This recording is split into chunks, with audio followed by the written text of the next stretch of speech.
lagi bersama kita, Sanu. Perkenalkan, nama aku Sani Safitri dari Prodi Pendidikan Fisika dengan nomor NIM 13026-25054. Halo semuanya, nama aku Salsabila Auliatika dari Prodi Pendidikan Fisika dengan NIM 13026255050. Kira-kira kita mau ngapain sih di sini? Apa ini enaknya San ya? Kalau aku di sini punya pulpen. Oh, aku juga warna pink lagi. Warna biru. Lucu. Iya. Gimana kalau kita namain pulpen ini? Kalau aku sih mau namain si Jet sih. Kalau aku gimana kalau namain jatuh bebas? Boleh kalau menurut kamu. Kalau kita jatuhin kedua pulpen ini, mana sih yang lebih cepet? Punya aku lah. Punya aku nggak sih? Aku aja Jet. Pasti lebih cepet dong satu-satu gitu. Ih, aku mah langsung turun ke bawah. Aku berarti yang cepet punya aku lah. Ya dong. Punya aku. Menurut kalian gimana guys? Punya aku atau punya Aul nih yang jatuh duluan? Coba komen-komen. Saatnya kita saksikan The Battle of Gravity. Oh, jadi si Jet ini nyampe duluan ya? Enggak guys, ternyata dia tuh nyampe bareng loh. Waduh, kok bisa ya? Bukannya harusnya si Jet ini tadi yang aku bilang satu gitu ya? Bisa nyampe bareng dia tadi. Masa sih? Kira-kira kenapa ya? Aku bisa? Kenapa ya tadi ya? Apa ya? Oh, aku baru ingat. Oh, ada gaya gravitasi. Kan gaya gravitasi gak pandang bulu. Gimana maksudnya gravitasi nggak mandang bulu, San? Jadi gini kan tadi si Jet ini kan dijatuhin sama si jatuh bebas secara tingginya tuh sama kan tuh. Jadi otomatis ditarik tuh sama gaya gravitasi. Terus kalau di ketinggiannya sama, jadi V0-nya itu 0 meter per second. Terus kecepatan gravitasinya yang berlaku itu 9,8 meter per second kuadrat di kedua benda. Jadi gitu deh. Oh, jadi si Jet ini dia sambil bergerak lurus, itu dia tetap diterol sama gaya gravitasi ya, San? Iya, bener banget. Oh, Kayak makanya dia sampai bareng. Nah, dari percobaan tadi dapat kita buktikan melalui persamaan sistematis. Semisalnya kita akan mencari tahu berapa sih waktu tempuh pulpen yang kita jatuhkan tadi. Untuk menghitung waktu jatuh benda dalam gerak jatuh bebas digunakan rumus T sama dengan akar dari 2H dibagi dengan G.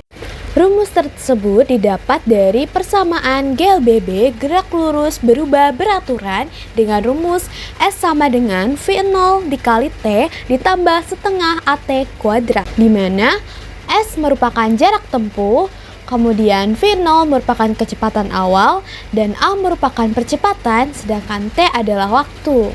Pada gerak jatuh bebas, kecepatan awal sama dengan 0. Sedangkan percepatan yang berlaku adalah percepatan gravitasi. Maka A sama dengan G. Sedangkan jarak tempuh yang terjadi itu adalah ketinggiannya. Maka dihasilkan persamaan H sama dengan setengah GT kuadrat. Dari persamaan tersebut, kemudian dapat kita pindahkan setengah ke sisi kiri menjadi 2H sama dengan GT kuadrat. Lalu kita pindahkan G ke sisi kiri menjadi 2H dibagi G sama dengan T kuadrat. Kemudian kita hilangkan pangkat T-nya menjadi T sama dengan akar dari 2H dibagi dengan G. Oke, tadi kita kan udah ngomongin rumus-rumus nih. Gimana biar nggak ngomong doang, kita coba rumus tersebut. Oke, rumusnya tadi kan T sama dengan akar dari 2H dibagi sama G.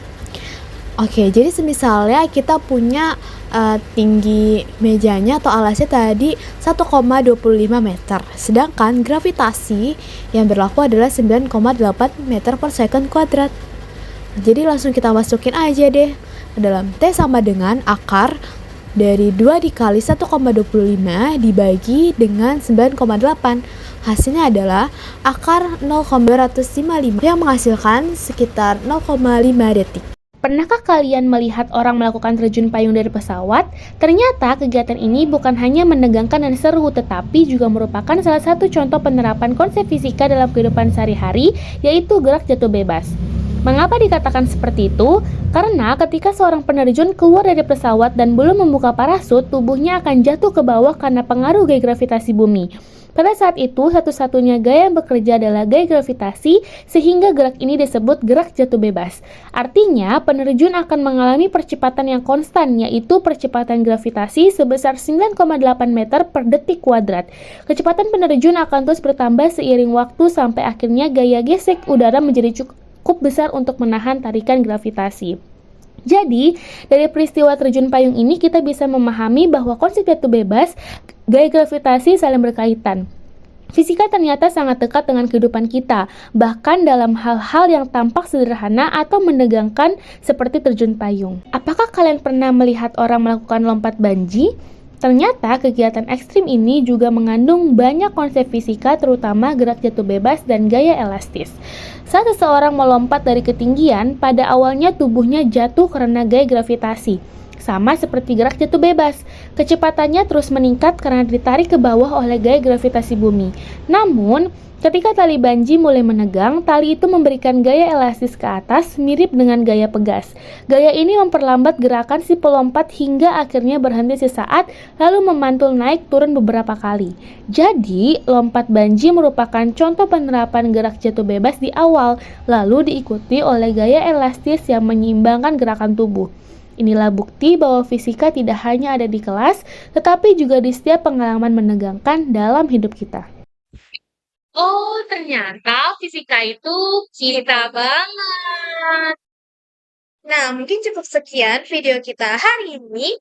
Semoga yang kita sampaikan bisa bermanfaat untuk kalian semua. Jangan lupa untuk di-like Komen, and subscribe. bye-bye. Terima kasih sudah menonton.